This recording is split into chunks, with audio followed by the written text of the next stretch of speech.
who struggled 12 years with addiction. His life reveals a growing trend in a country where domestic drug abuse was once virtually unknown.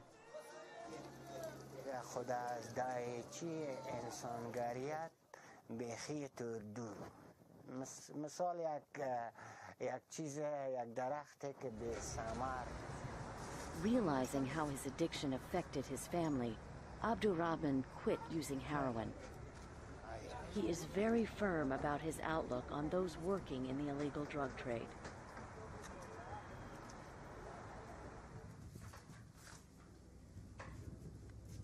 کسی که این کار میکنه اون اصلا مسلمان نیست، زاده این خاک نیست، بر ضد مردم، بر ضد جوانای این وطن، بر ضد جهان. طور یک ایانه که از اساما اون بدتر است. Abdurrahman escaped from the web of addiction, but many Afghans still struggle.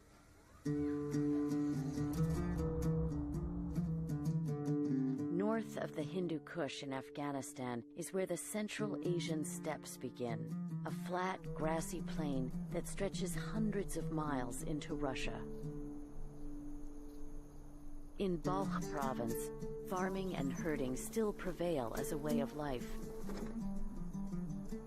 Today, the province is poppy-free, the result of the government's rigorous anti-narcotics campaign. But addiction rates are growing. And it's here where Dr. Mohammed Ehsan Hamra practices, serving some of the most remote parts of the country, where access to medical care is limited. Dr. Ehsan sees many addicts whose abuse resulted from war, displacement, or a society in chaos.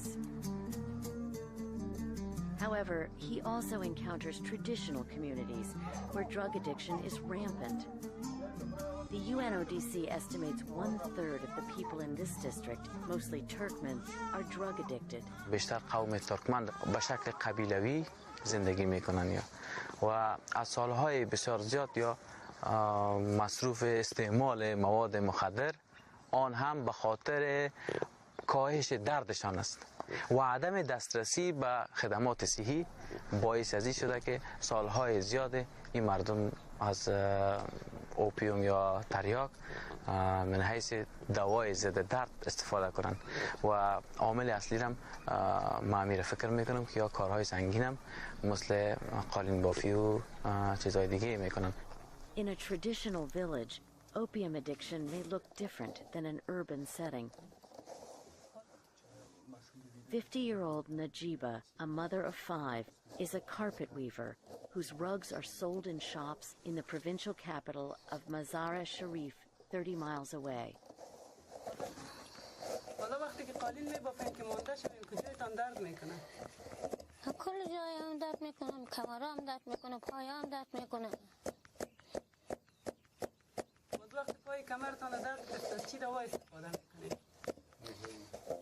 تریاک میخوریم.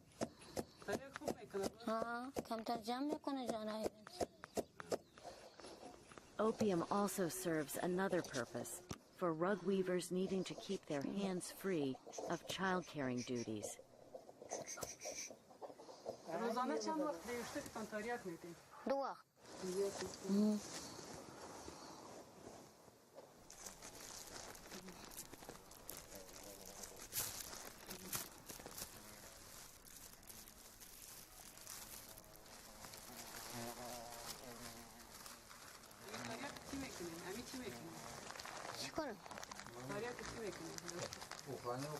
خواهی نمیکنه نتی نمیکنه کو بیکار آدم تیره ده دست بگیره ده اونجا بگرده بیکار آدم نیست کو دیگه.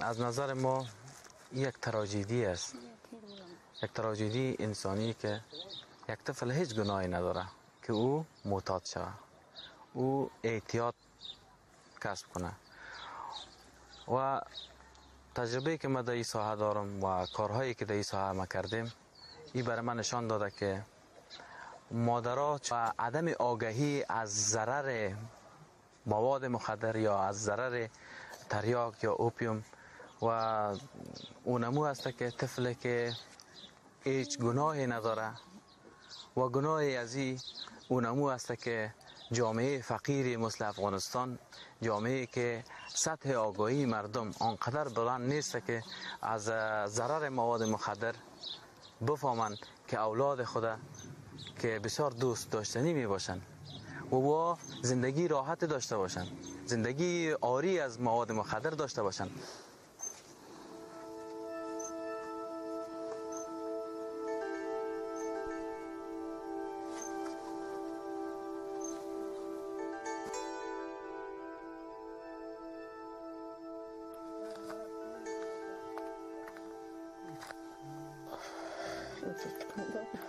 Begun in childhood, or later to alleviate work-related pain, opium addiction often continues into old age.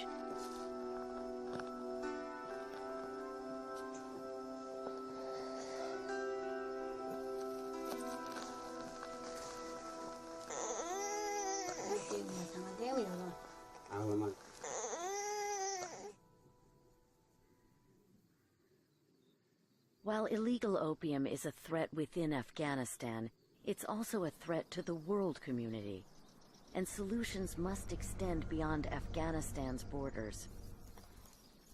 Reducing worldwide demand is one solution.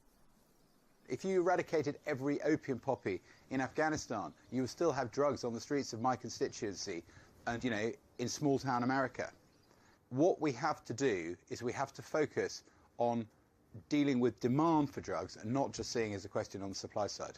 If you look at any success story in the world on fighting drugs, you have to reduce demand in the countries that have the demand while simultaneously cutting off the supply. Meanwhile, as the insurgency continues in the country, efforts to curb the drug trade have yet to produce results. A UN assessment for 2008 found opium cultivation at virtually the same levels as the record-breaking harvest in 2007. Welcome news for traffickers in the country. دکی واړه کچاکبرانی مونږ د طالبان او د حکومت یعنی هغو سره مونږ کوم ارتباط نه لرو نو په دې خاطر باندې مونږ په دې باندې مطمئن یو چې دا کوکنار به تر ډېر وخته پورې زموږ کاروبار به هم د دې کوکنارو تر موجودیت پورې دا هم ادامه پیدا کوي.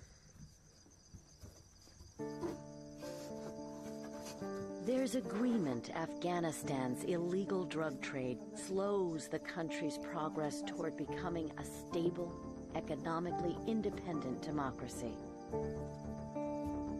But there's not agreement on how best to deal with the poppy problem, or how long it will take. Putting an end to the opium cultivation in Afghanistan is going to take a very long time.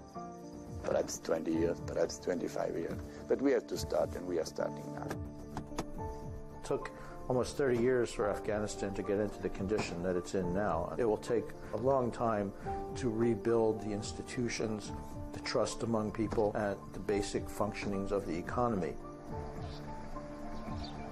I think it's totally wrong to say that we are losing Afghanistan. There's a risk of that. But people who know Afghanistan see there's a lot of hope in that country too. And what we need is perseverance, political will. We need to recognize it's going to take some time to do this, and then we can do it.